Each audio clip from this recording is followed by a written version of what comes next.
Hello everyone, कैसे हैं आप सब। आज हम करने वाले हैं इंटरनल ऑडिट। इससे पहले मैंने ऐसे 610 पे एक वीडियो डाली थी, कारों के याद करने की चीज़ों पे डाली थी, और मैंने मर्टेलिटी ऐसे पे भी डाली हुई है, तो अब वो सब देख लेना। तो अभी हम शुरू करते हैं इंटरनल ऑडिट। तो इंटरनल ऑडिट में हमें क्या पढ़ना है, ये आईसीए का एक चैप्टर है, ठीक है। इसका ही पार्ट है 610। तो 610 को तो हमने अलग से कवर कर लिया, हम इंटरनल ऑडिट को कवर करते हैं आज। इंटरनल ऑडिट क्या है? सबसे पहले इंडिपेंडेंट इंश्योरेंस, एक इंडिपेंडेंट इंश्योरेंस देना। इंटरनल ऑडिट का मेन फोकस क्या है कि एश्योरेंस देना कि कंट्रोल्स जो हैं वो इफ़ेक्टिव हैं, रिस्क मैनेजमेंट कैसा है एंटिटी का, गवर्नेंस को एनहेंस करना, और ऑर्गेनाइजेशन ऑब्जेक्टिव को अचीव करना। देखो याद कर लो ये 4 पॉइंट। इंटरनल कंट्रोल्स को एफिशिएंट बनाना है, एफिशिएंसी चेक करना, ठीक है, रिस्क मैनेजमेंट के लिए, गवर्नेंस को एनहेंस करने के लिए, और ऑर्गेनाइजेशन ऑब्जेक्टिव को अचीव करने के लिए हम इंटरनल ऑडिट करते हैं, करवाते हैं बेसिकली ऑर्गेनाइजेशन वाले, ठीक है। अब यहाँ पे हमारी इंटरनल ऑडिट होगी। अब ये फ़ायदे हैं इंटरनल ऑडिट के, या कुछ भी क्वेश्चन आ जाएगा इंटरनल ऑडिट का काम क्या है, मतलब काम तो ये है, मेन रीज़न ये है, ऑब्जेक्टिव ये है, ठीक है। अब हम बात करते हैं objective and scope. Internal audit का ऑब्जेक्टिव और स्कोप क्या है? अब देखो इसी से पॉइंट निकलेंगे। हमें एफिशिएंसी चेक करनी थी तो मॉनिटर करना पड़ेगा इंटरनल कंट्रोल को, तो हम मॉनिटरिंग करेंगे। अब हम इंटरनल कंट्रोल में जाके क्या करते हैं भाई, उनके फाइनेंशियल्स चेक करते हैं, मतलब फाइनेंशियल इन्फॉर्मेशन चेक करते हैं। तो एग्जामिन करते हैं फाइनेंशियल और ऑपरेटिंग इन्फॉर्मेशन को, उनके ऑपरेटिंग एक्टिविटीज़ को समझते हैं, रिव्यू करते हैं उनको, ठीक है। फिर हम रिव्यू करते हैं कि वो कंप्लायंस हैं विद लॉ एंड रेगुलेशन से, कंप्लाई कर रहे हैं नहीं कर रहे, तो लॉ एंड रेगुलेशन के साथ उनकी कंप्लायंस देखते हैं। गवर्नेंस इम्प्रूव करनी है तो गवर्नेंस भी इम्प्रूव करते हैं, और रिस्क मैनेजमेंट देखते हैं, ठीक है। तो ये हमारे ऑब्जेक्टिव है। क्या क्या ऑब्जेक्टिव हैं? मॉनिटर करना कंट्रोल्स को, इन्फॉर्मेशन फाइनेंशियल और ऑपरेटिंग इन्फॉर्मेशन को एग्जामिन करना, रिव्यू करना ऑपरेटिंग एक्टिविटीज़ को, कंप्लायंस चेक करना लॉ एंड रेगुलेशन के साथ, गवर्नेंस करना, और रिस्क मैनेजमेंट करना। तो अगला पॉइंट है हमारा एप्लीकेबिलिटी ऑफ इंटरनल ऑडिट। किस किस पे एप्लीकेबल है भाई? ये 5 स्टार टॉपिक है, इस पर बहुत एमसीक्यू आ सकते हैं। तो देखो इसको याद करते हैं। इसमें हमारे पॉइंट में 3 कंपनीज में बट गया, लिस्टेड कंपनी, अनलिस्टेड कंपनी और प्राइवेट कंपनी। लिस्टेड कंपनी पे तो मैंडेटरी है, लिस्टेड कंपनी पे इंटरनल ऑडिट कंपलसरी है, ठीक है। अब अनलिस्टेड पे आते हैं, अनलिस्टेड पब्लिक कंपनी। तो मैं तो ऐसे याद करती हूँ, टीबीसीडी इसमें ना लाइन से ऐसे चलता है, 200 100 50 25 50 डिक्रीज होता जा रहा है, ठीक है। और इसमें खाली टीबी है, 100 200 और 100। तो ये इनकी लिमिट है, ये देखने में during the previous financial year. ये सारी जितनी भी लिमिट्स हैं ना, ये प्रीवियस फाइनेंशियल ईयर के लिए देखनी है, मतलब प्रीवियस फाइनेंशियल ईयर के लिए नहीं देखनी, मतलब प्रीवियस फाइनेंशियल ईयर में मान लो 31 मार्च 25 की जो बैलेंस शीट है हमारी, उसके लिए देखेंगे कि हमें 31 मार्च 26 से पहले पहले, मतलब 26 में हमारी इस फाइनेंशियल ईयर के लिए हमारी इंटरनल ऑडिट होनी है या नहीं होनी है, ठीक है। अब इसके अंदर एक पॉइंट आता है, कंप्लाई करना है हमें इसके अंदर 6 महीने के अंदर। जैसे मान लो हमारी फाइनेंशियल्स कंप्लीट होने का तो हमें पता चला कि भाई हमारा तो लिमिट एक्सीड कर रही है, तो हमें पता चला ना, उससे 6 महीने के अंदर अंदर कंप्लाई करना है, हमें इंटरनल ऑडिट करवानी है। Who can be internal auditor? Internal auditor कौन हो सकता है?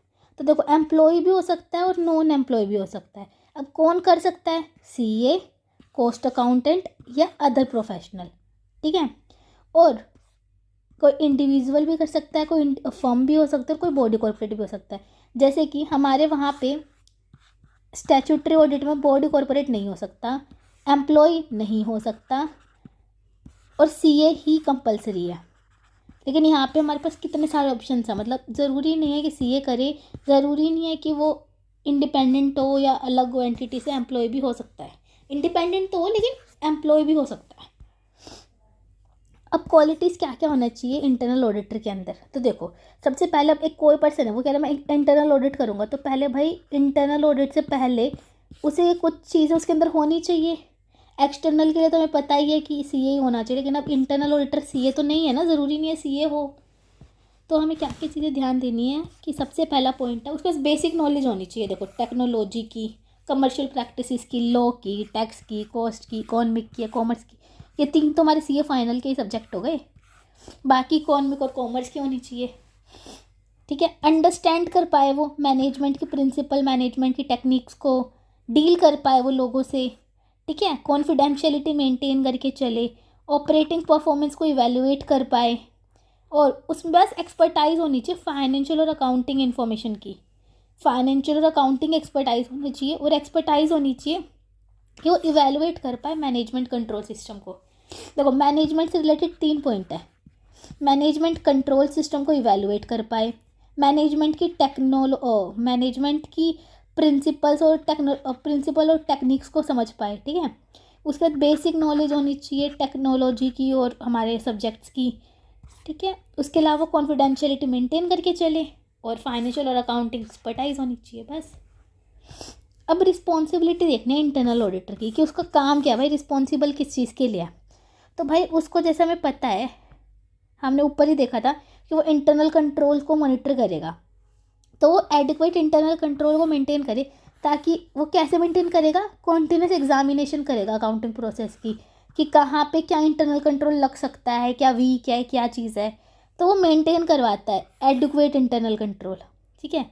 इंडिपेंडेंट होना चाहिए वो अकाउंटिंग स्टाफ से, ऐसा नहीं कि अकाउंटिंग स्टाफ की किसी पर्सन को उठा के तुमने इंटरनल ऑडिटर बना दिया, अकाउंटिंग स्टाफ से इंडिपेंडेंट होना चाहिए, और एन्जॉय करे इंडिपेंडेंसी स्टेटस, मतलब इंडिपेंडेंट होना चाहिए स्टाफ से भी और वैसे भी।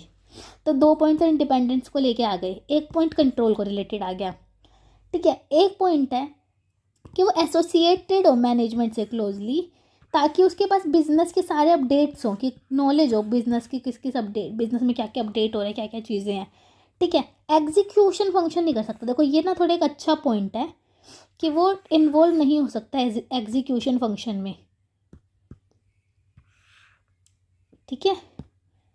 Don't involve in execution function to maintain objectivity maintain करने के लिए एग्जीक्यूशन फंक्शन में ना है। देखो इस पे एमसीक्यू आता है, तो मैंने यहाँ पे लिख लिया परफॉर्म एग्जीक्यूशन फंक्शन, नहीं कर सकता वो एग्जीक्यूशन फंक्शन, ठीक है। उसके अलावा एक पॉइंट रह गया कि कोई भी इशू, फैक्ट या सिचुएशन जो उसे मिली है, वो उनकी नोटिस तक लाएगा, अथॉरिटीज़ की, मतलब मैनेजमेंट की नोटिस तक लाएगा, जिनको पहले पता नहीं थी। तो क्या देखा हमने, 2 पॉइंट थे इंडिपेंडेंस को लेके, कि अकाउंटिंग स्टाफ से इंडिपेंडेंट रहे और खुद भी इंडिपेंडेंट हो, ठीक है। मैनेजमेंट के साथ क्लोजली लिंक्ड होगा, ताकि उसके बिजनेस के अपडेट्स हो। एग्जीक्यूशन फंक्शन नहीं करेगा, इंटरनल कंट्रोल्स को एडिक्वेट करके चलेगा, मेंटेन करके चलेगा, और कोई भी ऐसा फैक्ट या नोटिस उसके इशू में आता है तो वो उसको मैनेजमेंट तक बताएगा। अब आता है एक पॉइंट हमारा कि क्या क्या स्कोप है इंटरनल ऑडिटर के काम का, इंटरनल ऑडिटर किस किस के उसके काम का क्या क्या स्कोप है, क्या क्या करना है उसे। तो देखो अभी तक हमने पढ़ा था ही कंट्रोल्स, तो कंट्रोल्स देखेगा ही कि वही चेक करेगा कि डिज़ाइन क्या है, इफेक्टिव एंड एफिशिएंट है भी या नहीं कंट्रोल्स, ठीक है। लिमिटेशंस को कंसिडर करके चलेगा, कॉस्ट बेनिफिट एनालिसिस करेगा, कहीं ऐसा तो नहीं कंट्रोल्स को लगाने की जो कॉस्ट है वो ज़्यादा है मोर देन बेनिफिट, मतलब इतना बेनिफिट होने नहीं वाला हो, लेकिन उसको मेंटेन करने की, लगाने की कॉस्ट ज़्यादा है, तो ये भी ना हो। और मिनिमाइज़ करके चलेगा कंट्रोल रिस्क को, इंटरनल कंट्रोल के रिस्क को मिनिमाइज़ करना, ये उसका काम है, ठीक है। उसके बाद हमने देखा सेफ गार्ड करेगा, असेट्स को सेफ गार्ड करेगा, ये देखिएगा सारे असेट्स जो है वो वेरीफाई कर रहे हैं, मतलब एग्जिस्ट कर रहे हैं, वेरीफाई करेगा। सेग्रीगेशन ऑन ड्यूटीज़ है या नहीं, कहीं ऐसा तो नहीं एक ही पर्सन के हाथ में सब कुछ दे रखा है, सारा उससे रिलेटेड जितना काम है वो सारा एक ही पर्सन कर रहा है। असेट प्रॉपरली अकाउंटेड, असेट जो है वो प्रॉपरली अकाउंटेड है, मतलब देखो असेट एग्जिस्ट कर रहे हैं, प्रॉपरली अकाउंटेड हैं, उसके रिलेटेड जो कंट्रोल्स हैं वो ठीक है, यानी इंटरनल कंट्रोल नहीं है यहाँ पे, इंटेंजिबल कंट्रोल है, मतलब इंटेंजिबल असेट से रिलेटेड कोई कंट्रोल्स हैं तो वो क्या क्या हैं, ठीक है। उसके अलावा इंटेंजिबल एसेट्स के कंट्रोल देखेंगे, और सेग्रीगेशन ऑन ड्यूटी है यानी, मतलब आसान पॉइंट्स हैं ये तो बेसिक। अब हमें कंप्लायंस चेक करना है PPPR से, policy, plan, procedure and regulations के साथ। कोई वीकनेस आइडेंटिफाई हुई तो रेमेडियल एक्शंस को सजेस्ट कर देंगे। क्या पढ़ा अभी तक हमने, ये पढ़ा कि इंटरनल कंट्रोल से रिलेटेड चेक करेगा, उसके लिमिटेशंस क्या है, कॉस्ट बेनिफिट एनालिसिस क्या है, इंटरनल कंट्रोल रिस्क को मिनिमाइज़ करना है, और वो इफेक्टिवली डिज़ाइन हुए हैं, इम्प्लीमेंट हुए हैं या नहीं। फिर हमें देखेंगे एसेट से रिलेटेड एग्जिस्ट कर रहे हैं, फुल्ली रिकॉर्डेड हैं, इंटेंजिबल एसेट के कंट्रोल्स को चेक कर लेंगे, और सेग्रीगेशन ऑफ ड्यूटी देखेंगे। फिर हमने देखा PPPR का कंप्लायंस चेक करेंगे, कोई वीकनेस मिली तो उसके लिए रेमेडियल एक्शन सजेस्ट कर देंगे। फिर हमने देखा रिलायबिलिटी ऑफ इन्फॉर्मेशन, अब इन्फॉर्मेशन पे रिलाय कब करेगा, क्या नहीं करेगा, मतलब इन्फॉर्मेशन के बारे में है कि इंटरनल कंट्रोल आईटी सिस्टम से जो भी इंफॉर्मेशन आ रही है उसको रिव्यू करेगा, ठीक है। आईटी सिस्टम्स को रिव्यू करेगा कि क्या जो सिस्टम है, आईटी सिस्टम है, वो एडिक्वेट है, इफेक्टिव एंड एफिशिएंट है भी या नहीं, सिस्टम्स को रिव्यू करेगा। फिर रिपोर्टिंग बाय एक्सेप्शन, इसका मतलब है कि बाकी चीज़ों को भी चेक करके चलेगा इंटरनल कंट्रोल्स की, ठीक है।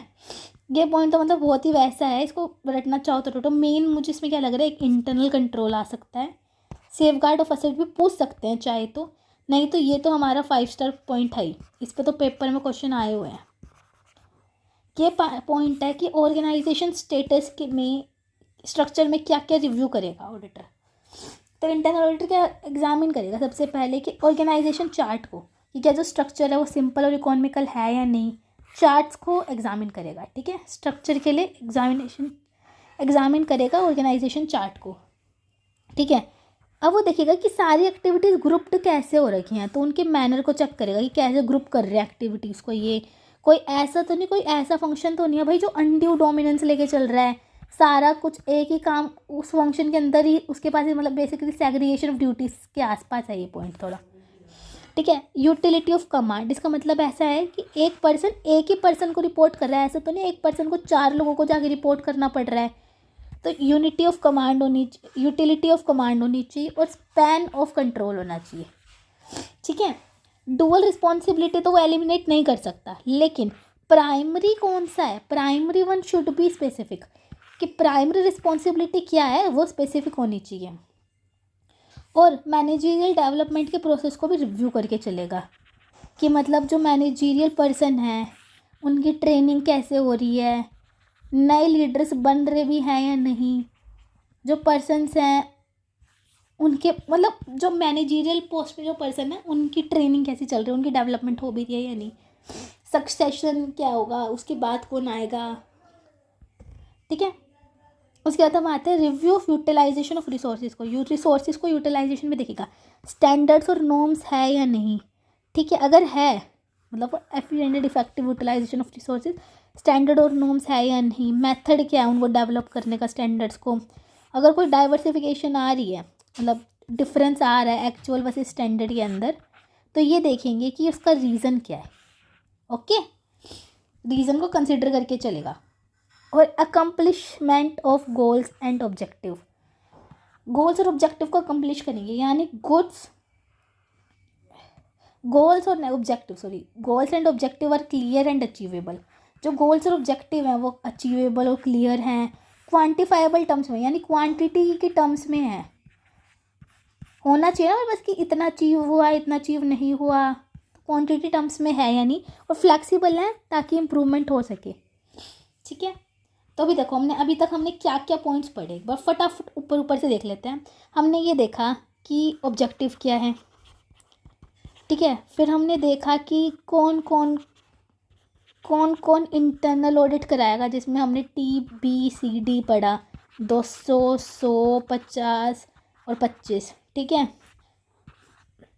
ये तो पब्लिक कंपनी के लिए था, प्राइवेट कंपनी के लिए था 200, 100 यानी TB, और लिस्टेड कंपनी के लिए तो कंपलसरी है। फिर हमने देखा कि कौन बन सकता है, इसमें एम्प्लॉय भी हो सकता है, CA, कॉस्ट अकाउंटेंट भी हो सकता है। उसके बाद हमने देखा कि फर्म भी हो सकती है, इंडिविजुअल भी हो सकता है, और हमारी जो कॉरपोरेट एंटिटीज़ हैं यानी बॉडी कॉरपोरेट वो भी हो सकती है, ठीक है। उसके बाद हमने देखा कि ऑब्जेक्टिव ये हो गया। उसके बाद हमने देखा कि स्कोप के अंदर क्या क्या चीज़ें आएंगी, तो हमने बहुत सारे पॉइंट्स पढ़े, 7 पॉइंट्स पढ़े इसके अंदर, ठीक है। फिर उसके बाद हमने एक पॉइंट और देखा था कि हमारे जो देखो बस शुरू से फटाफट देख ही लेते हैं। हमने देखा इंटरनल ऑडिट क्या, उसका ऑब्जेक्टिव क्या है, कंट्रोल्स को देखना, फंक्शंस को चेक करना, कंप्लायंस देखना, गवर्नेंस देखना, रिस्क मैनेजमेंट देखना। फिर किस किस पे एप्लीकेबल है, ऑडिटर कौन बन सकता है, क्वालिटीज़ क्या क्या उन चीज़ के पास बेसिक नॉलेज होनी चाहिए, एक्सपर्टाइज होनी चाहिए, ठीक है। कॉन्फिडेंशियलिटी मेंटेन करके चले, और ऑब्जेक्टिव परफॉर्मेंस को इवैल्यूएट कर पाए, ऑपरेशनल परफॉर्मेंस को इवैल्यूएट कर पाए। रिस्पॉन्सिबिलिटी क्या है इंटरनल ऑडिटर की, तो मेंटेन करना एडिक्वेट इंटरनल कंट्रोल सिस्टम, ठीक है, और ऑपरेट करना इंडिपेंडेंट। मतलब यहाँ पे 2 पॉइंट इंडिपेंडेंस रिलेटेड थे कि इंडिपेंडेंटली ऑपरेट करना, इंडिपेंडेंस एंजॉय करना, एडिक्वेट इंटरनल कंट्रोल सिस्टम को मेंटेन करके चलना, मैनेजमेंट से लिंक रहना ताकि वो बिजनेस अपडेट्स ले पाए, और इन्वॉल्व नहीं होना एग्जीक्यूटिव फंक्शन में, और कोई सिचुएशन ऐसी मिलती है तो मैनेजमेंट को बताना। स्कोप के अंदर हमने 6-7 चीज़ें पढ़ी थी। इंटरनल कंट्रोल से रिलेटेड उसका डिज़ाइन कैसा है, लिमिटेशन है, कॉस्ट एनालिसिस, बेनिफिट हो गए, रिस्क मिनिमाइज़ करना, सेफ गार्ड ऑफ असेट के अंदर देखा कि एग्जिस्टेंस है या नहीं, फुल्ली रिकॉर्ड हुए हैं या नहीं, उसके रिलेटेड कंट्रोल्स क्या हैं, एसओडी है या नहीं, फिर इनके साथ कंप्लायंस देखा, वीकनेस निकले और उसके साथ एक्शन ले लो, मतलब सजेस्ट कर दो। रिलायंस में देखा इंटरनल कंट्रोल चेक करो। रिव्यू में हमने देखा, ये पॉइंट थोड़ा अच्छा था, रिव्यू में हमने क्या देखा था कि ऑर्गेनाइजेशन चार्ट देखो ताकि वो सिंपल और इकोनॉमिकल है भी या नहीं, ठीक है। डुअल रिस्पॉन्सिबिलिटी को एलिमिनेट नहीं कर सकते लेकिन प्राइमरी वन स्पेसिफिक होनी चाहिए, यूनिटी ऑफ कमांड होनी चाहिए, स्पैन ऑफ कंट्रोल होना चाहिए, कोई ऐसा तो नहीं कि जो अनड्यू डोमिनेंस मतलब एन्जॉय कर रहा हो, ठीक है। और एक्टिविटीज़ ग्रुप कैसे हुई उसकी मैनर देखेंगे, और मैनेजरियल डेवलपमेंट देखेंगे, ठीक है। फिर review of utilization of resources में देखा कि जो स्टैंडर्ड एंड नॉर्म्स है वो इफेक्टिव एंड एफिशिएंट है या नहीं, मेथड क्या है डेवलप करने के उनको, और जो एक्चुअल और उसमें डिफरेंस है वो कंसिडर करके चलेंगे। फिर लास्ट में क्या है, गोल्स और ऑब्जेक्टिव क्लियर है या नहीं, क्वान्टिफाइबल है या नहीं, और फ्लेक्सिबल है या नहीं, बस ये देखना था। ये हमारा पार्ट 1 हुआ।